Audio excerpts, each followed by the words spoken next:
Hey, how you doing? This is Adam Post, publisher of more than 1,000 comic books and marketing expert, covering the woke Harry's Razors company that's trying to reinvent men. Very similarly to how Gillette tried to reinvent men going back to 2019. They've got their own special way of doing it. But of course, they're really becoming the next Bud Light. People are calling for a boycott. Matt Walsh, who was a big proponent of the original Bud Light boycott, is now on this company, and God help them. Let's get into the story. Before we do, please be sure you are subscribed to the channel. Click the bell for notifications. Give me a thumbs up. I really appreciate you. Trying to get to 30,000 subscribers, so if you can subscribe, please do subscribe. Gillette has been in business about 100 years. They used to have this great tagline called "The Best a Man Can Get," and that would be for their line of razors. They then decided they would update that tagline to say "The Best Men Can Be." They would reinvent what men are allowed to be, and they would do this with the power of their razors. The commercial, which goes for over a minute, is absolutely ridiculous. They got tremendous bad feedback on it, lost tons of customers, and essentially what they're doing is pushing Me Too and pushing hate against men, pushing the whole toxic masculinity nonsense. And that was something that, while it died down after a while, they lost a lot of business. And they never went back. And I'm very surprised to see this because it's been years now. They never went back to "The Best a Man Can Get," which is still incredibly well known because they used it for 30 years. But they don't want to serve and empower men. The idea is to disempower and harm men. And now, coming from Newsweek, we have another razor company that thinks they can utilize their relationship with men to reinvent the gender. From Newsweek, razor company faces boycott over transgender partnership. Several prominent conservatives have called for a boycott of Harry's over the razor company's partnership with a transgender influencer. Blogger Matt Walsh. Matt Walsh is the same guy who did the "What is a Woman" documentary. Very important for people understanding the whole transgender movement and what things are openly discussed about it and what things are kind of hidden about it. So Walsh was among the right-wing voices to criticize Harry's over the weekend.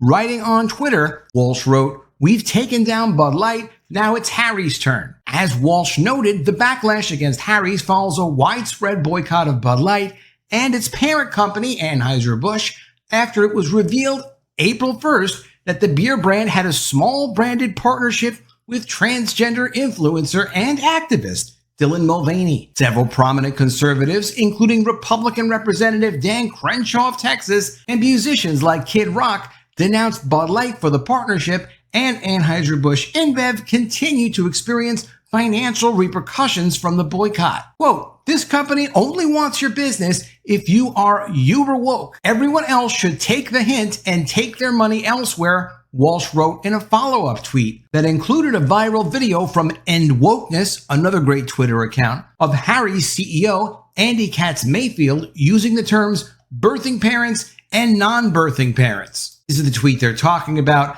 End Wokeness found this ad with Harry's, and then Matt Walsh did the follow-up tweet to it, and then another tweet where the owners of the company are really just talking about some silly woke stuff, calling dads non-birthing parents and moms birthing parents rather than just plain old mom and dad. Many of the people condemning Harry's on social media included clips of the company's shaving products being used by Luke Wesley Pearson, a popular transgender digital creator. Many of the people condemning Harry's on social media included clips of the company's shaving products being used by Luke Wesley Pearson, a popular transgender digital creator. Pearson, who frequently posts content with products from partners, has shared videos promoting Harry's during the holiday season of 2022, as well as during Pride Month in June. Quote, "Celebrating my first Pride with facial hair," Pearson wrote in a video posted to Instagram, which showed Pearson using Harry's razors. Quote, "Harry's razors about to get the Bud Light treatment,"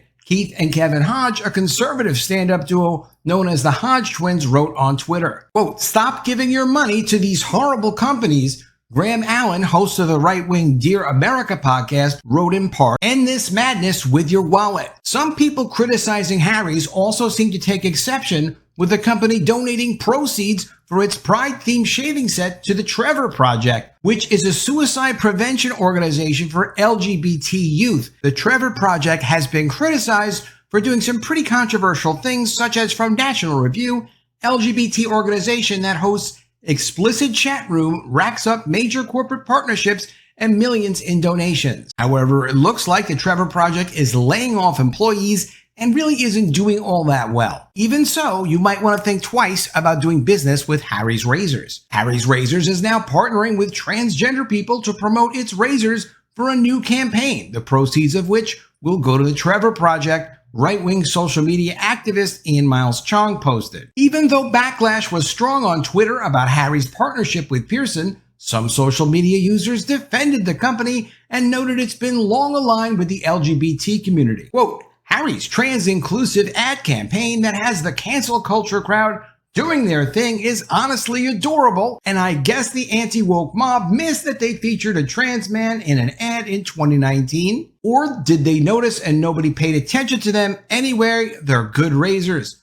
Well, yeah, if you want to support this, then those are the razors for you.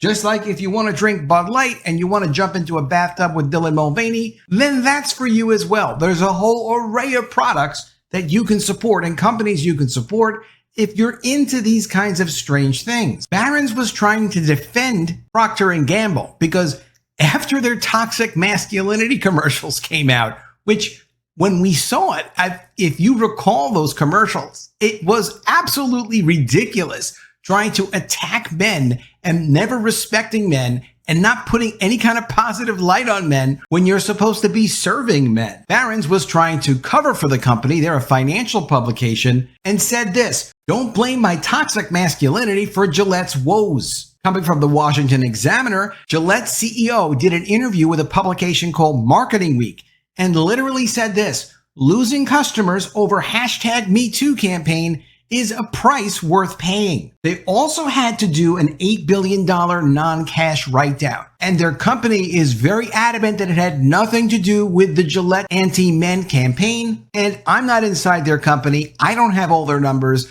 but they weren't doing a write-down before they did this campaign. Really severely damaged their company. Let me know what you think of all this in the comments below. Do you think Harry's Razors has a right to have whatever ads they want to have? And do you also feel as a customer that you have the right to say, no, I'm not going to buy your stuff if you're going to associate your brand with people that I don't want to be associated with? You don't have to be associated with whoever a company decides to make the face of their brand. Same as Dylan Mulvaney, same as Harry's Razors. Let me know what you think in the comments below. Always love to see your ideas. Please be sure you are subscribed to the channel. Click the bell for notifications. Give me a thumbs up. And I'll see you again soon with another video. And if I don't see you, I will miss you.